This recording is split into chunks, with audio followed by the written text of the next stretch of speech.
बहुत समय पहले की बात है। पहाड़ों और नदियों से घिरे एक सुंदर और समृद्ध राज्य नूरिस्तान में सुख शांति से लोग रहते थे। यह राज्य प्रकृति की गोद में बसा था। हरी भरी वादियाँ, घने जंगल और मेहनती लोग। वहाँ के राजा सुलेमान शाह बुद्धिमान और न्यायप्रिय थे, जिन्हें प्रजा बहुत प्यार करती थी। राजा की एक ही संतान थी, राजकुमारी नूरीन।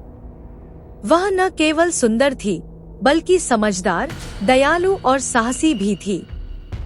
दूसरी राजकुमारियों से अलग नूरीन को तलवारबाजी, धनुष-बाण और खासकर घुड़सवारी का बहुत शौक था।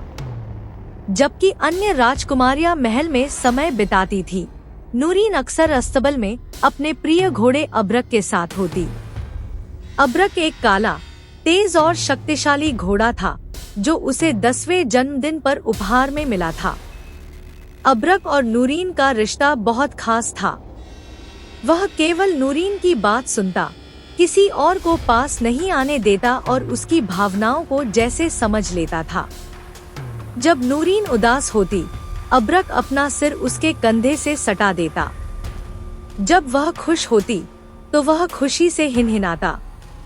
नूरीन अक्सर गांवों का दौरा करती, लोगों से मिलती और उनकी समस्याएं सुनती। वह सब कुछ अपने पिता को बताती। राजा को उस पर गर्व था और वह उसे भावी रानी के रूप में देखता। दूसरे राज्य ज़फ़रिस्तान का राजा खरमान एक लालची और क्रूर शासक था। वह नूरिस्तान की शांति से ईर्ष्या करता और उस पर हमला करने की योजना बनाने लगा। उसके जासूसों ने बताया कि राजा अब बूढ़े हो गए हैं और सेना कमजोर है।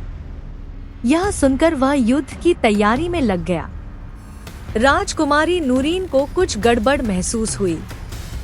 उसने अपने गुप्तचरों से जानकारी मंगवाई और जल्द ही उसे दुश्मन की साजिश का पता चल गया। वह तुरंत अपने पिता के पास गई। पिताजी, हमें खतरा है। अगर हम अभी कुछ नहीं करेंगे तो कल बहुत देर हो जाएगी। राजा ने कहा, बेटी, यह काम तुम्हारे लिए नहीं है।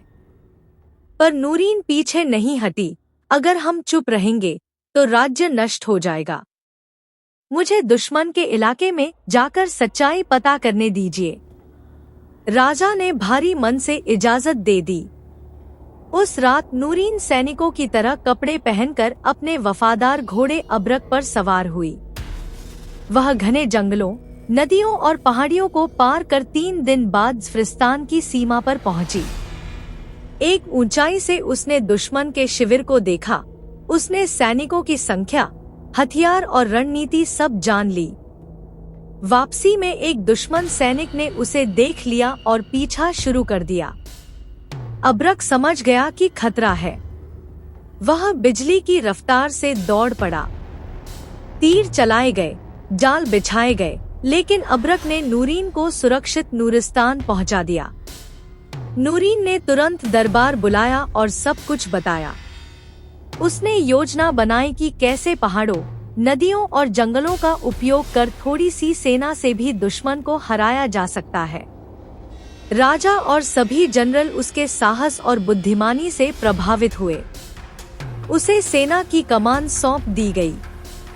नूरीन ने चट्टानों पर धनुर्धारी, जंगलों में सैनिक और नदियों के किनारे फंदे लगाए।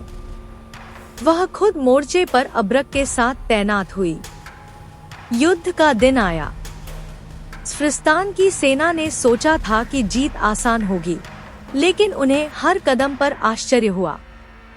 तीरों की बारिश हुई, जंगलों से सैनिकों ने हमला किया और नदियों में फंस गए। नूरीन और अब्रक युद्ध के मैदान में इधर से उधर दौड़ते, सैनिकों का हौसला बढ़ाते। एक बार एक दुश्मन ने पीछे से नूरीन पर वार करना चाहा, लेकिन अब्रक ने समय रहते उसे लात मारकर गिरा दिया। नूरीन ने पलटकर उसका अंत किया। शाम होते होते दुश्मन की सेना